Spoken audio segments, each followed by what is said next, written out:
Good morning everyone, welcome back to the aspirants channel.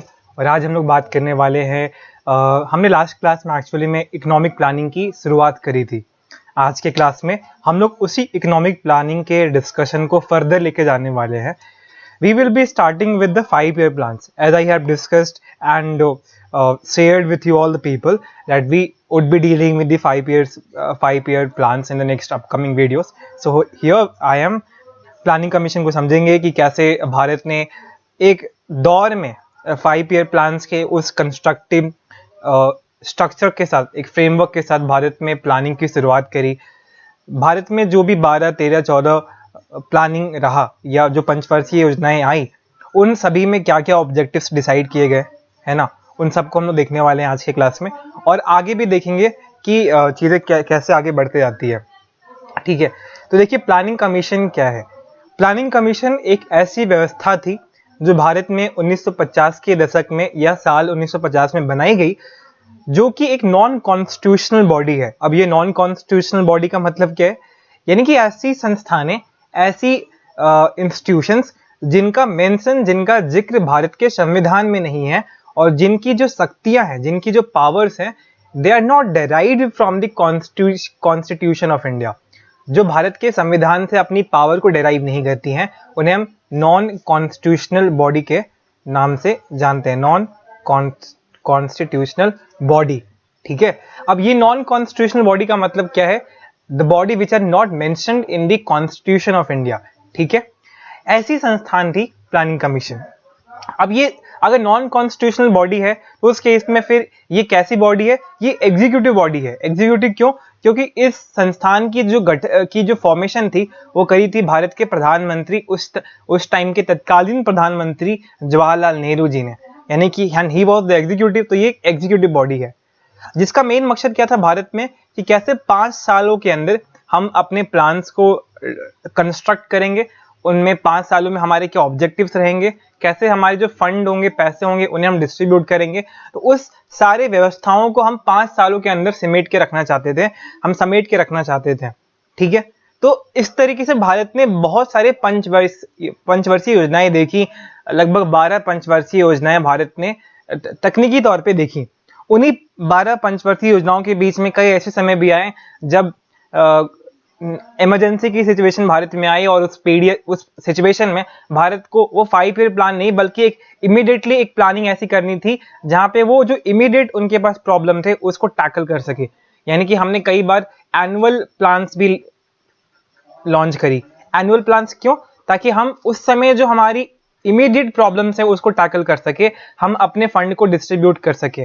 साथ ही साथ कई बार ऐसा हुआ कि जब सरकारें बदली, पॉलिटिकल इनस्टेबिलिटी आई, तो हमने कोई योजना ही नहीं बनाई, कोई प्लानिंग ही नहीं करी, उसे हमने बोला हॉलीडे के नाम से हमने जानने की कोशिश करी, प्लानिंग हॉलीडे। ठीक है, ओके। तो ये सारा एक क्वेश्चन था, ये सारा एक फ्रेमवर्क था जहां पे हमने चीजें करने की कोशिश करी। चलिए आज समझते हैं कि क्या रहा ये पूरा एक दौर, क्या रहा एक phase of the planning commission. ठीक है, ओके, ठीक है, चलो स्टार्ट करते हैं। I am sorry for the inconvenience and for the all the noises. बच्चे हैं थोड़ा सा, कोई बात नहीं। देखिए सबसे पहला जो प्लान स्टार्ट हुआ है, वैसे मैंने ऑलरेडी बता दिया था कि भारत में जो सबसे पहली बार किसी तरीके से स्कीम, किसी तरीके से पॉलिसी की शुरुआत हुई तो वो इंडस्ट्रियल पॉलिसी रिजोल्यूशन 1948 के तौर पे हुई थी। और भारत में पहली बार इंडस्ट्रियल पॉलिसी बनी भी 1948 के समय में ही बनी। खैर चलिए स्टार्ट करते हैं। देखिए पहला जो फर्स्ट 5-year प्लान था उसका जो समय था वो है 51 से 56। ठीक है, अब ये जिन सिद्धांतों पे आधारित था, जिस मॉडल पे बना था, इकोनॉमिक्स में एक बहुत ही फेमस मॉडल है, हेरोल्ड डॉमर का मॉडल है। ये एक डेवलपमेंट मॉडल है, इसमें आपको डिटेल में नहीं जानना है, अभी इतना ही जानना है कि इस मॉडल के बेसिस पे हमने अपने डेवलपमेंट के पैरामीटर सेट किए थे। हमने ये समझने की कोशिश करी कि किसी भी देश में डेवलपमेंट कब होता है, जब वहाँ के कैपिटल में आप इन्वेस्टमेंट करते हैं, उनके पास कैपिटल ज्यादा होता है, सेविंग ज्यादा होता है ना। जब सेविंग ज्यादा होगा तभी आपके पास पैसा भी होगा इन्वेस्ट करने के लिए, और तभी आप फिर high rate of growth ensure कर सकते हैं। उसके लिए आपको अच्छी कैपिटल की यूटिलाइजेशन करनी पड़ेगी, कैपिटल आउटपुट रेशियो आपका बेहतर होना चाहिए। ये एक हेरोल्ड डॉमर मॉडल का कॉन्सेप्ट है, मैंने ऑलरेडी क्लास में बताया है कि कैपिटल आउटपुट रेशियो क्या होते हैं। हमारा जो पहला फर्स्ट 5-year प्लान था, इसमें हमारा जो मेन मकसद था, हमारा जो मेन फोकस था वो एग्रीकल्चर, इरिगेशन एंड पावर पे था, ठीक है। और हमारा जो जीडीपी ग्रोथ रेट था डेफिनेटली लगभग 3.2% के आसपास टारगेट था हमारा, हमने उससे भी अच्छी खासी ग्रोथ अचीव करी थी। तो यस, इट वाज सक्सेसफुल, क्योंकि हमने जीडीपी जो ग्रोथ रेट अचीव करा, it was more than what we had expected. Second 5 year plan जो हुआ वो 56 से 61, ये जो है मॉडल, ये महालनोबिस मॉडल पे बेस्ड है। महालनोबिस मॉडल जो है, आपको पता होगा कि Mahalanobis was a great statistician of this country and Bharat के वो चीफ स्टैटिस्टिशियन भी थे। इन्होंने ये बोला कि हमें ना सोसाइटी को डेवलप करने के लिए एक ऐसा पैटर्न फॉलो करना पड़ेगा जो कि वेलफेयर ओरिएंटेड होगा, जो कि सोशलिस्टिक पैटर्न पे आधारित होगा। तो एक बार एग्जाम में क्वेश्चन भी आया, मुझे याद नहीं आ रहा है कि किसी एग्जाम में तो था कि कौन से प्लानिंग के हिसाब से, कौन से 5 ईयर प्लान के बेसिस पे हमने भारत में एक ऐसे डेवलपमेंट की पैटर्न को खोजने की शुरुआत करी जो कि सोशलिस्ट इन नेचर में हुआ करता था, ठीक है। अब ये सोशलिस्ट पैटर्न जैसे ही हुआ तो हमने क्या बोला, यहाँ पे स्टेट का बहुत कंट्रोल होगा, है ना। सोशलिस्ट पैटर्न तो ही बोलते हैं स्टेट का कंट्रोल होगा, तो हमने वहां पे जो स्टेट लेड इंडस्ट्रियलाइजेशन करने की कोशिश करी, हमने हेवी इंडस्ट्रीज काफी लगाई। इसी दौरान काफी सारे आपको समझ में आता है कि प्लांट्स लगाए गए, है ना।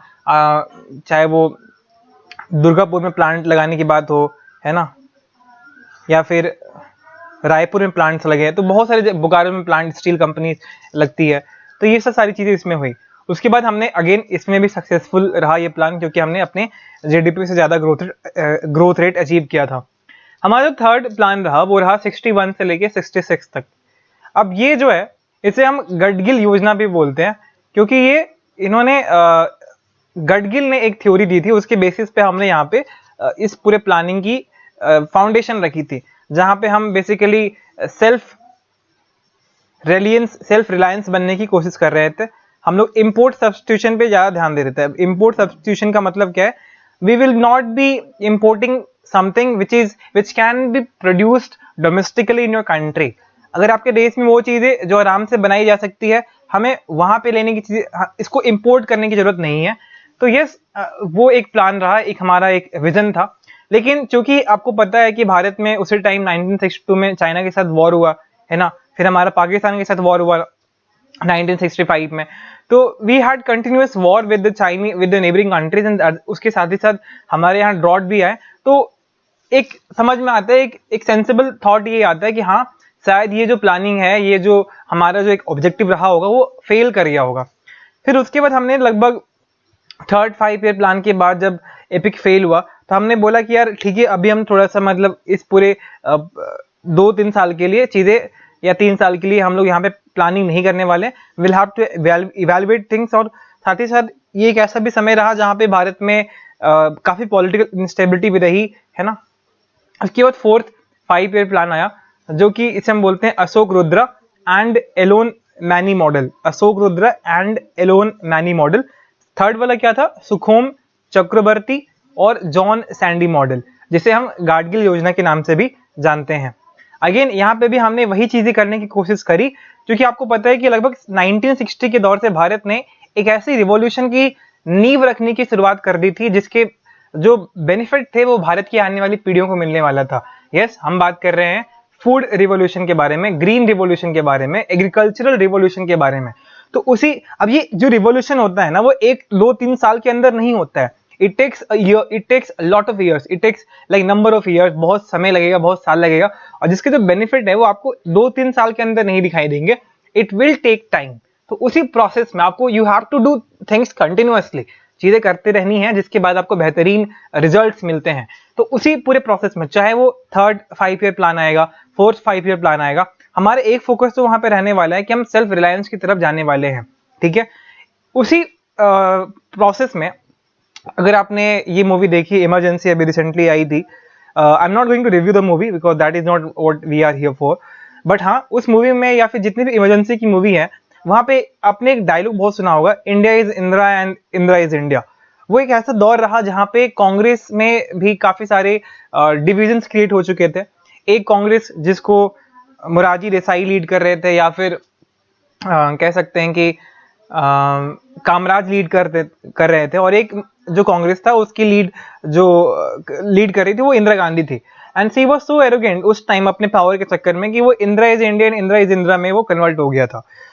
लेकिन जब वो पावर से हटी तो उस प्रोसेस में फिर उन्होंने जब अपना कमबैक करने की कोशिश करी तो उन्होंने गरीबी हटाओ का नारा भी दिया, यानी कि यहाँ पे पॉवर्टी पे ज्यादा फोकस होने वाला था इस पूरे इलेक्शन कैंपेन के बाद। लेकिन अगेन वहाँ पे 1971 में you know that what happened in Bangladesh, we created the Bangladesh, we created a country from nowhere। जब भारत में जब विश्व के प्रेसिडेंट, सॉरी जो इंग्लैंड क्या नाम है उनका, यूनाइटेड स्टेट्स ऑफ अमेरिका के जो प्रेसिडेंट है, प्रेसिडेंट निक्सन ने जब he invited Indira Gandhi and when he humiliated Indira Gandhi, तो पूरे विश्व ने देखा कि किस तरीके से भारत ने इसका जवाब दिया। तो yes, you don't have to be suspicious of anyone's power, क्योंकि कब उसका बेनिफिट, कब उसका रिपरकशंस हो जाए, you never know that, right. तो उसी केस में भारत ने बांग्लादेश वॉर में अपने आप को इन्वॉल्व किया और जिसके चलते काफी सारा एक बड़ा रिफ्यूजी क्राइसिस भारत में खड़ा हुआ। भारत में रिफ्यूजी क्राइसिस खड़ा हुआ है ना, रिसोर्सेज काफी क्रंच हो गए और साथ ही साथ भारत में एक उस टाइम ड्रॉट का भी कंडीशन दिखाई दिया। तो हमने 1969 से 74 का ये भी सारी चीजें कर ली। फिर आते हैं 74 से 79 सुब्रमण्यम, जिसके बाद हमने बोला कि डीपी धार वाली ये मॉडल बनाई गई।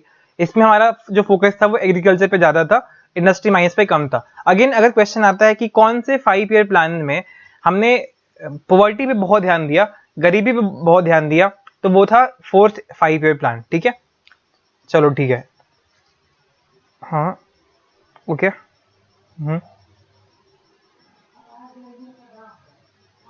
अब देखिए, अब है कि हमारा एक ऐसा प्लान बनाया गया जहां पे हमने रोलिंग प्लान बनाया, मतलब ऐसे कोई 5 साल का एक बड़ा विजन लेके हमने नहीं शुरुआत करी, क्योंकि उस टाइम मोरारजी देसाई की सरकार आई भारत में 1978 के समय, जब वो जनता पार्टी की सरकार भारत में अपना एक फाउंडेशन रखती है एज ए पॉलिटिकल पार्टी जिसने रूल करने की कोशिश करी।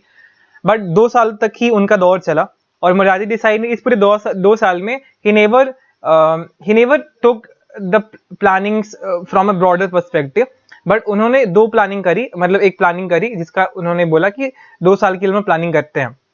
ठीक है, और जनरली पता है ऐसा लगता है कभी कभी कि अगर आप कभी भी देखोगे कि भारत में जो संवैधानिक तौर से बदलाव भी किए गए 78 में, वो हर चीज में बदलाव किया गया जो 76 यानी कि 42nd कॉन्स्टिट्यूशनल अमेंडमेंट एक्ट जो कि इंदिरा गांधी की सरकार ने लाया था, उस संशोधन के आधार पे उन्होंने हर चीज में बदलाव किया जो संविधान में उस 42वें संशोधन ने किया था।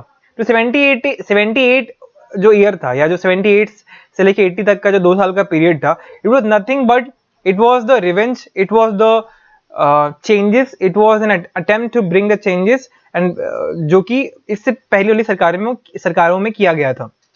ठीक है, फिर 6th में हमने किया ही 80-85 में वही पॉवर्टी रिमूवल एंड ऑल। ठीक है, 7th में हमने फिर 85 से 90 तक किया क्या, प्रणब मुखर्जी भारत के फाइनेंस मिनिस्टर के तौर पे जाने जाते हैं, उन्होंने एम्प्लॉयमेंट पे बहुत ध्यान दिया। ठीक है, और पहली बार हमारा प्राइवेट सेक्टर और जो है उसको एक लेवरेज मिलने की पहल स्टार्ट हो गई थी। ठीक है, फिर हमने 2 एनुअल प्लान्स किए 1992 से। पॉलिटिकल इंस्टेबिलिटी आपको ही पता है, वहां पे भारत की जो व्यवस्था थी, काफी भारत की जो अवस्था थी उस टाइम भी बहुत खराब थी। India was not in a good state. Bharat में एक इकोनॉमिक इंस्टेबिलिटी वाली कंडीशन बहुत दरवाजे पे दस्तक दे रही थी। उस केस में भारत ने ये एक प्लानिंग लॉन्च करी। फिर हमने 8 5 ईयर प्लान बनाया जो कि लगभग 5 साल तक चला। अगेन इसे हम बोलते हैं John W wheeler model.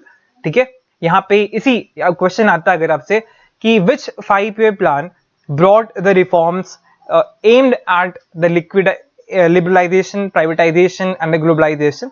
It was the 8 5 year plan. ये भारत की न्यू इकोनॉमिक पॉलिसी के रूप में भी जाना जाता है, जहां पे हमने employment, human rights, human resources पे ज्यादा ध्यान दिया। और साथ ही साथ भारत में एक ऐसे दौर की शुरुआत हुई जहां पे प्राइवेट प्लेयर्स का रोल भारत की इकोनॉमिक जर्नी में, इकोनॉमिक सक्सेस में बहुत ही सिग्निफिकेंट होने वाला था। हमने फिर लॉन्च करा 9th 5 ईयर प्लान 97 से लेके 2002 तक, जब यहाँ पे भारत में इस समय अगर आप देखो तो शायद if I am not mistaken NDA की सरकार थी, अटल बिहारी वाजपेयी जी की सरकार थी। ये एक ऐसा दौर रहा जहां पे भारत ने बहुत सारे इंस्टेबिलिटीज देखी, भारत ने और विश्व ने भी बहुत सारे टेररिस्ट अटैक्स देखे। And it was the first time in the year 2002 जब अमेरिका ने पहली बार टेररिज्म को माना कि yes it is something which is needed to be tackle. Okay, तो ये ग्लोबल लेवल पे चीज़ें चल रही थी, बट खैर भारत में अटल बिहारी वाजपेयी जी की सरकार थी। भारत ने 7 बेसिक मिनिमम सर्विसेज लॉन्च करी, जैसे health, education, nutrition and all. ठीक है, फिर भारत ने एक सोशल जस्टिस की रास्ते पे अपने आप को स्ट्रॉन्ग एक आईना दिखाया। फिर हमने लॉन्च किया 10th 5 ईयर प्लान, जो कि लगभग 2002 से 2007 तक चला। अगेन ये भारत का माना जाता है it was an golden era, it was an golden period of the Indian economy, because यहाँ पे हमने जो ग्रोथ रेट अचीव करी it was something which was phenomenal, it was something which was unbelievable. हमने जो ग्रोथ रेट अचीव करी it was almost nearly 8% of the GDP growth rate. Okay right, so basically 11 5 year plan में फिर हमने 11 5 year plan launch किया, जहां पे हमारा थीम था एक इंक्लूसिव ग्रोथ की तरफ, यानी कि now we have move towards the human rights, human development, inclusive growth और फास्ट एंड इंक्लूसिव ग्रोथ। तो हमने वो जर्नी देखी, हमने एक इकोनॉमिक दौर देखा, हमने वो एक समय देखा जहां पे हम 3% के ग्रोथ रेट से आगे बढ़ रहे थे, और हमने वो भी समय देखा जहां पे हमने 8% के ग्रोथ रेट से अपने आप को उन सारे विश्व के डेवलप नेशन के सामने खड़ा किया जो हमें हमेशा से नीचे देखने की कोशिश करते हैं या आज भी देखते हैं। खैर, फिर हमने 12th 5 ईयर प्लान देखा, जहां पे लगभग हमारा जो मेन मकसद रहा कि फास्टर, इंक्लूसिव और सस्टेनेबल ग्रोथ, क्योंकि ये एक ऐसा दौर था, एक ऐसा पीरियड था जब आप पढ़िएगा कि 2015 में या फिर 2002 से हमने सस्टेनेबल ग्रोथ की बात करनी शुरू कर दी थी, हमने मिलेनियम डेवलपमेंट गोल की भी बात करनी शुरू कर दी थी। तो it has been the decade, it has been the era जहां पे हमने सस्टेनेबल डेवलपमेंट, जहां पे हमने इन सब पे ध्यान देने की कोशिश करी है। ठीक है, ओके चलो ठीक है, तो ये हमारी सारी चीजें थी 5 ईयर प्लान्स के बारे में। ओके, तो अब ये जो हमारा मेन मकसद है कि चलो समझते हैं कि भारत में कुछ क्वेश्चन आए हैं 5 ईयर प्लान के रिगार्डिंग, वो क्या है। देखो, इसमें से कौन सा 5 ईयर प्लान है जिसने एम्फसाइज करा है socialist pattern of society Bharat में बनाने को लेकर। अभी मैंने बोला भी था it was second 5 year plan.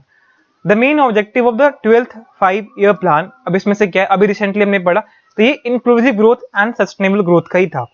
उसके बाद हमने देखा क्वेश्चन क्या है कि arrange the following events in the sequential order as they happened in India. अब ये देखो, मैलिनोबिस मॉडल, ये सेकंड 5 ईयर प्लान की प्लान में आया था। प्लान हॉलिडे, ये तो मतलब 1990 में, सॉरी 1990s में आया था।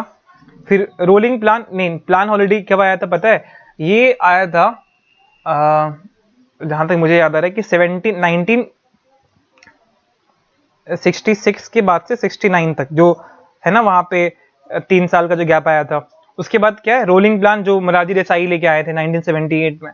तो देख लेते हैं, 78 सबसे लास्ट में है, सबसे 1990 सबसे लास्ट में है। ओके, तो फर्स्ट मैलिनोबिस मॉडल, यानी कि फर्स्ट ये आएगा। ओके, उसके बाद सेकंड कौन है, 3, इट्स प्लान हॉलिडे कब आया था 1966 में, तो 2, एंड उसके बाद सबसे लास्ट में रोलिंग प्लान, तो ये 3, ये सो ए इज द राइट आंसर। ठीक है, एक और क्वेश्चन देखते हैं, इसमें से कौन सा स्टेटमेंट करेक्ट है भारत के 5 ईयर प्लान्स के रिगार्डिंग। तो पहला स्टेटमेंट है, from the second 5 year plan, okay, there was a determined thrust, किस चीज पे, towards substitution of basic and capital goods industry. तो सेकेंड 5 ईयर प्लान से हमने बेसिक और कैपिटल गुड्स इंडस्ट्री पे ज्यादा तवज्जो देने की कोशिश करी थी। क्या ऐसा था क्या? हाँ ऐसा था, क्योंकि हमने सेकेंड 5 ईयर प्लान में पढ़ा था कि हमने हेवी एंड बेसिक इंडस्ट्री लगाने की कोशिश करी थी। तो yes, first is the right answer. अभी तक तो समझ में आ रहा है। सेकेंड क्या स्टेटमेंट है, the fourth 5 year plan adopted the objective of correcting the earlier trend of increased concentration of wealth and the economic power. Okay, अच्छा, ऐसा अगर समझ में भी नहीं आ रहा है कि सही में ऐसा कुछ हुआ भी है या नहीं हुआ है, तो जस्ट रिमेंबर कि फोर्थ 5 ईयर प्लान कब आया था, कब आया था, वो लगभग 1969 से, अगर आप याद रखो तो 1969 से लेके 74 तक आया था। ठीक है, तो इसमें हमने पॉवर्टी पे ध्यान दिया था। अब गरीबी जो है, ऐसा कुछ हो सकता है कि गरीबी पे ध्यान दिया था ना हमने तो यहाँ पे इकोनॉमिक पावर और वेल्थ की बात करी थी क्या, तो हमने इकोनॉमिक और वेल्थ की बात तो नहीं करी थी, concentration of wealth and economic power, हमने पॉवर्टी पे ध्यान दिया था। ओके, तो ये 2 इज नॉट समथिंग जो अभी हमें लग रहा है, वी आर डाउटफुल बट हमें लग नहीं रहा है। In the 5th 5-year plan, on the first time the financial sector was included as an integral part of the plan. Financial sector को पहली बार भारत में किस प्लान के अंदर इंक्लूड किया गया था? Financial sector. अब 5th 5-year प्लान कौन सा है? अगर देखें तो 1974 से 1980 से 1985। यस, ये है, देख लेते एक बार।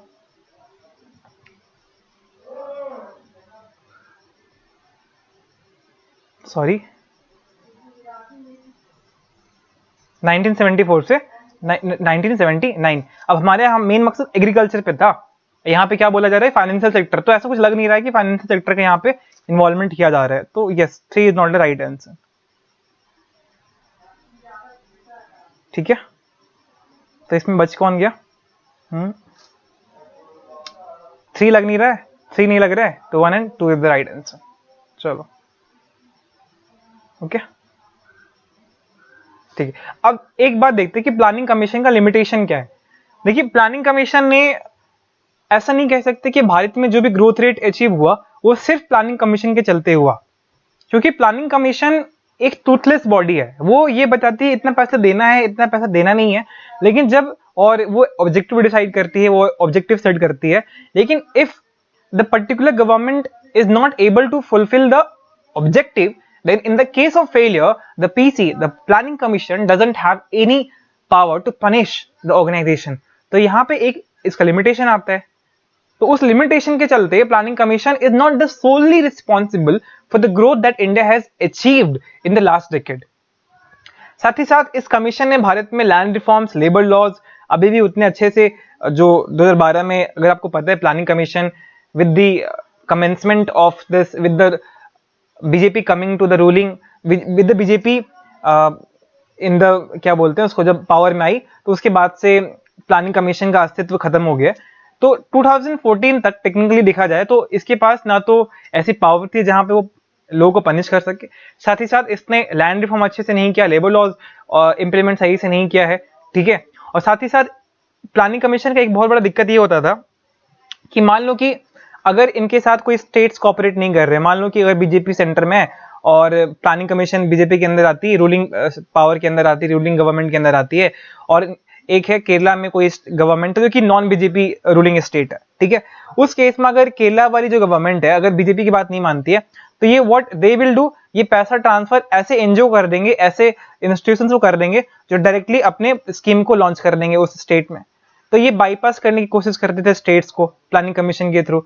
अब जब जैसे ये बाईपास करोगे तो it is against the federalism, है ना, and when it is against the federalism, don't you feel it is against the basic structure of the constitution. तो basic structure of the constitution का जो फिलॉसफी, जो core philosophy है, कभी कभी वो इसके अगेंस्ट जाया करता था। ठीक है, साथ ही साथ कभी भी प्लानिंग कमीशन ने बहुत सही तरीके से स्टेट्स के साथ इंटरेक्शन नहीं किया, है ना, मतलब क्योंकि आपने ये देखा होगा कि बहुत बार बहुत सारे पैसा देने के बावजूद हमें रिमार्केबल रिजल्ट्स नहीं मिले, हमें वो एक डिजायर्ड रिजल्ट्स नहीं मिले। ठीक है, तो प्लानिंग कमीशन के लिमिटेशन बहुत सारे थे, ये वाला मैंने बता ही दिया कि वो हमेशा स्टेट गवर्नमेंट को बाईपास करने की कोशिश करते थे। ठीक है, तो अब ये भी एक चीज है कि अगर प्लानिंग कमीशन अच्छे से काम करती तो we didn't have the requirement, we didn't have the need to create such institution. जैसे ऐसे इंस्टीट्यूशन हमने क्रिएट करे जो कि उनका मेन काम क्या था, प्लानिंग करना, जैसे economic advisory council, group of ministers. ये क्यों किया आपने क्रिएट जब आपके पास प्लानिंग कमीशन थी? इसका मतलब है it was somehow indicating that the planning commission was not ruling properly, was not working या फंक्शनिंग एफिशिएंटली। इसके लिए हमने ये क्रिएट करना पड़ा। तो it was the limitation of planning commission, जिसके चलते हमने ये चीजें करी। अब इसी प्लानिंग कमीशन के बाद भारत ने 2014 में देखा कि यार प्लानिंग कमीशन ना एक टूथलेस बॉडी है, ना तो ये ढंग से काम करती है, नहीं ये अच्छा रिजल्ट देती है। जब अच्छा रिजल्ट दे नहीं रही है, ये स्टेट्स को बाईपास कर रही है, इतने सारे फ्लॉज है। इतने सारे फ्लॉज होने के बाद जब हम अपने ऐसी व्यवस्थाओं को, नया नया इंस्टीट्यूशंस क्रिएट कर रहे हैं, इकोनॉमिक एडवाइजरी काउंसिल क्रिएट कर रहे हैं, तो एक काम करते हैं, जब इसका इतना रोल रहा ही नहीं है, इररिलेवेंट हो गई है, 1950 की संस्थान है ये, क्यों ना इसको पूरा हटा ही देते हैं। तो उसके बाद हमने इस प्लानिंग कमीशन को पूर्ण रूप से हटाया। अब इस प्लानिंग कमीशन की जगह आपको पता ही है, भारत के संविधान में ऑलरेडी मेंशन था फाइनेंस कमीशन, तो क्यों ना फाइनेंस कमीशन को ही रोल दे दिया जाए कि जो प्लानिंग कमीशन डिक्टेट करती थी कि कितना पैसा किस स्टेट्स को मिलेगा, आप ही बता दो, है ना, आर्टिकल संविधान के अंदर आपका मेंशन है ही, आप ही बता दो कितना पैसा मिलने वाला है, कितना पैसा नहीं मिलना चाहिए, ठीक है। और ये जो पॉलिसी डिजाइन, देखो पॉलिसी डिजाइनिंग अलग चीज है एंड पॉलिसी एग्जीक्यूटिंग अलग चीज है।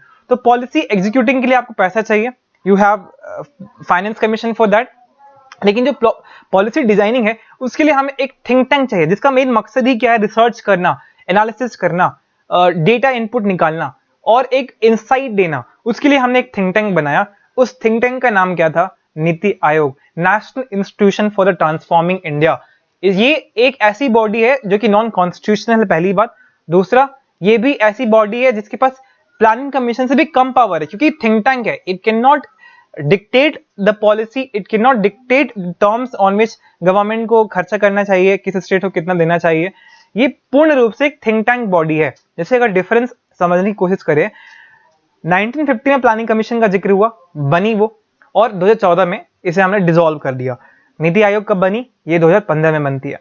चेयरमैन कौन होते हैं, प्राइम मिनिस्टर होते हैं, इसमें भी प्राइम मिनिस्टर ही होते हैं, ठीक है। फिर वाइस चेयरमैन कौन होते हैं, ये हमें उतना जानना नहीं चाहिए, लेकिन जो लास्ट है वो मोंटेक सिंह अहलूवालिया, और भारत में इनका एक कैबिनेट मिनिस्टर का रैंक भी हुआ था। खैर, अभी ये जो है वाइस चेयरमैन कौन है, तो ये है सुमन के बेरी, जो अभी भारत के करेंटली ये वाइस चेयरमैन है, ठीक है। और ये जो सीईओ होते हैं वो भी एक आईएएस ऑफिसर होते हैं, तो इसमें एक क्या होंगे, चेयरमैन होंगे, ठीक है, प्लस वाइस चेयरमैन होंगे, प्लस सीईओ होंगे, और बहुत सारे 4 यूनियन मिनिस्टर्स होंगे जो कि पीएम नॉमिनेट करेंगे, ठीक है। फुल टाइम मेंबर्स भी होंगे, एक इकोनॉमिस्ट होंगे, टेक्नोक्रेट होंगे, तो कुछ भी हो सकते, कोई भी हो सकते हैं, ठीक है। इतना काफी है इसके लिए। ओके,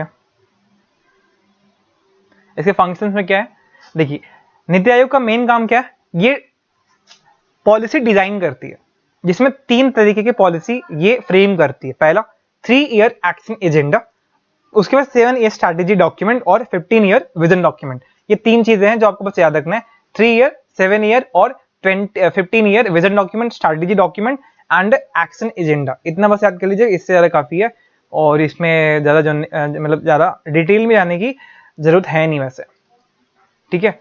ये एक थिंक टैंक है जो कि पॉलिसी डिजाइन में हेल्प करती है, स्कीम्स की मॉनिटरिंग में हेल्प करती है ना। खैर, ओके,